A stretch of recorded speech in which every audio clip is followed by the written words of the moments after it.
What is up, ladies and gentlemen? It's another day of doing the phone testing, and yeah, I won't be using my phone camera. I don't know what the problem it got, but yeah, let's just do it like this. So today I got a good win on NQ, $947. Today it was around like, let's see, 3 hour, 4 hour, somewhere around there, because it's around 270 something. 3.5 hour, yeah, 3.5 hours. So very good trade. So let's break it down, see why I entered and what I did wrong and everything all at once. So entering into the day, I was actually bullish. Let's go to the daily journal for a little bit. I can do it like this. Just make it full screen. Doesn't look that clean here. Let's just go to the daily journal.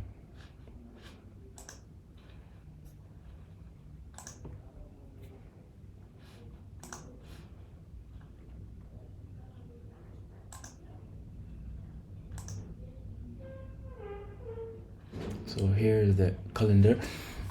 So we had FOMC today. I logged in like at 7:05, as you can see it right here, and then I put the economic calendar and I said we've got FOMC, so I'll be trading in the afternoon.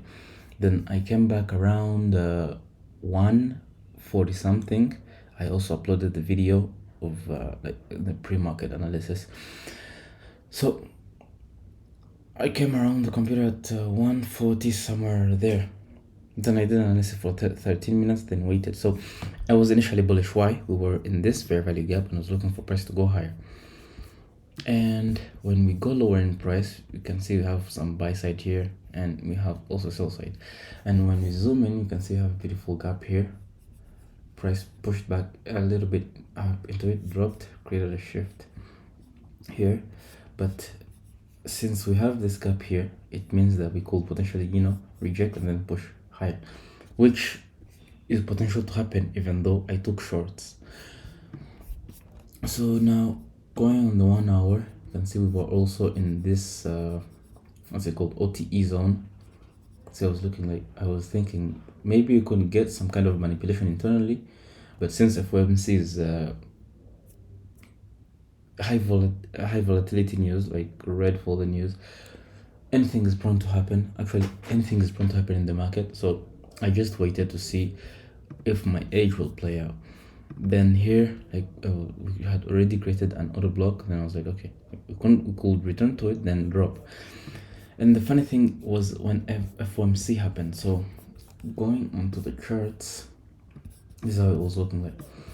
And I had marked the midnight. Why is it like this? The midnight open was somewhere around there, right? So this was the midnight open. I was like, so if we're bullish and we're below the midnight open, we have to take buys under the midnight open. And oh, come on. Why is it taking long to load? Okay, so if we're below the midnight open and we want to go higher, then we obviously have to put in some manipulation or some other reason for us to push higher. But what FOMC does is what makes me start to think for shorts. So it pushes up and then it starts to reject. As it was rejecting, okay, let's use this one here. So as it was rejecting, it formed an SMT with this high. So ES had already taken out these highs here. So it forms an SMT somewhere around there like this. It's like, okay, this is beautiful. ES retraced into a fair value gap and then started to drop. So ES acted like an indicator for what I did on NQ. So ES took out the highs, which means liquidity sweep ticked. Then we dropped, we closed below these lows here, which means we've already shifted. And then we retraced back into the 1 hour fair value gaps. And I was like, okay, these gaps are to be respected. So I saw candle rejections on the lower time frame, like around the 5 minute, and then I entered on that time frame, put my stop above this high, and then targeted around here. So let's go a little bit deeper, even though the internet is kind of disappointing us.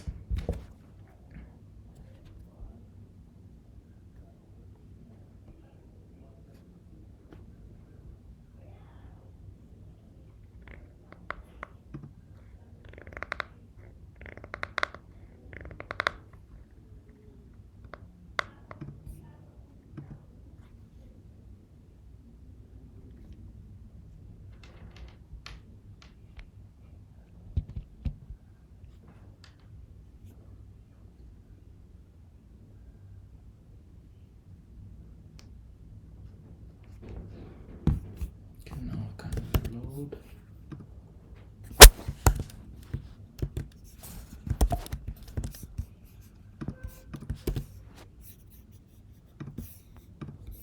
Okay, so yeah, so I was on the 1 hour here, marking out that we had also this gap, this very gap here. I want to go down to 5 minutes. This doesn't invalidate that we could still be bullish, because you can see we took out a low, and if we probably close above here and invalidate the SMT, then we could probably continue to all-time highs. So it's all about letting it all line up and see what would work in your favor. So here we are on the 15-minute. You can see the SMT from this high here, from to here, and also you can use this high as well instead. So down on the 5-minute, this is how it was looking like. Is this the 5-minute? Okay, so I entered somewhere inside here because the gap was somewhere there. So oh, the internet. Let's just use TradeZilla.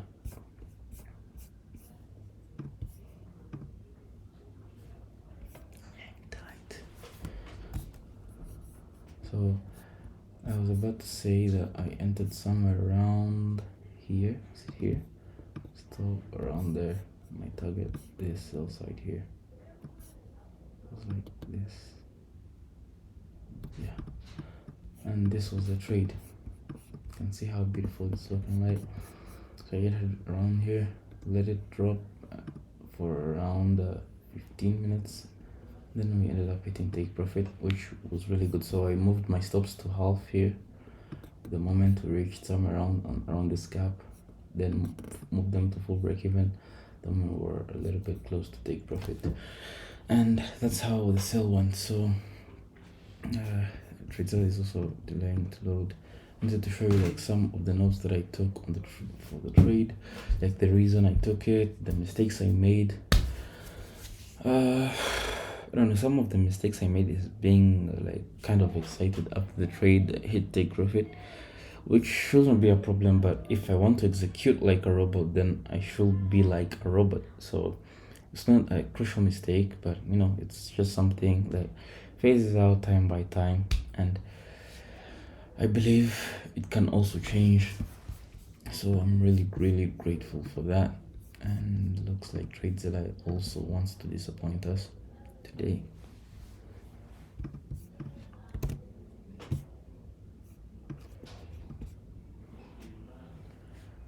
Okay, let's go back to the trade. Here it is.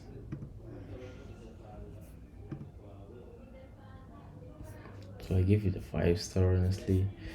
And so one of the lessons I should have learned is that I shouldn't have overexcitement. Another thing is that you can find a setup aligning with your bias, but not the way you expected it.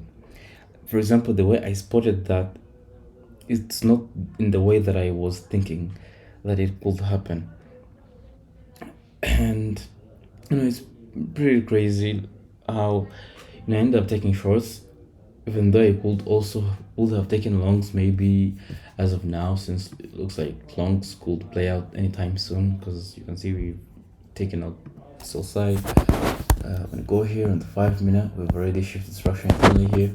I don't know if we're gonna retrace to any kind of discount level, but you can see we're retracing to this gap. So maybe the market could provide an entry inside this whole move here, but still market end up, you know, laying out the confluences for a potential entry. So that's another thing I learned. And another thing, the thing that was good about this trade was the confidence, because I saw market dropping, put in a sell, set my stop loss, and went back on the chest to see like a potential take profit. Well, I had like some sell side levels in mind, and I was like, okay, so it could reach for this 1 hour, and I also marked it. You can see this 1 hour low. I don't know why it's crashing somewhere around here, but I had this 1 hour low that I was targeting, and hence taking that trade. So let's do it like this and go to the 5-minute.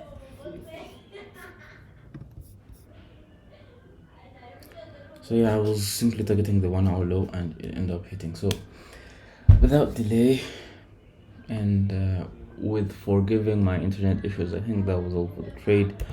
And yeah, as you've seen on the trade journal, it's on to the next. Nothing more. Peace.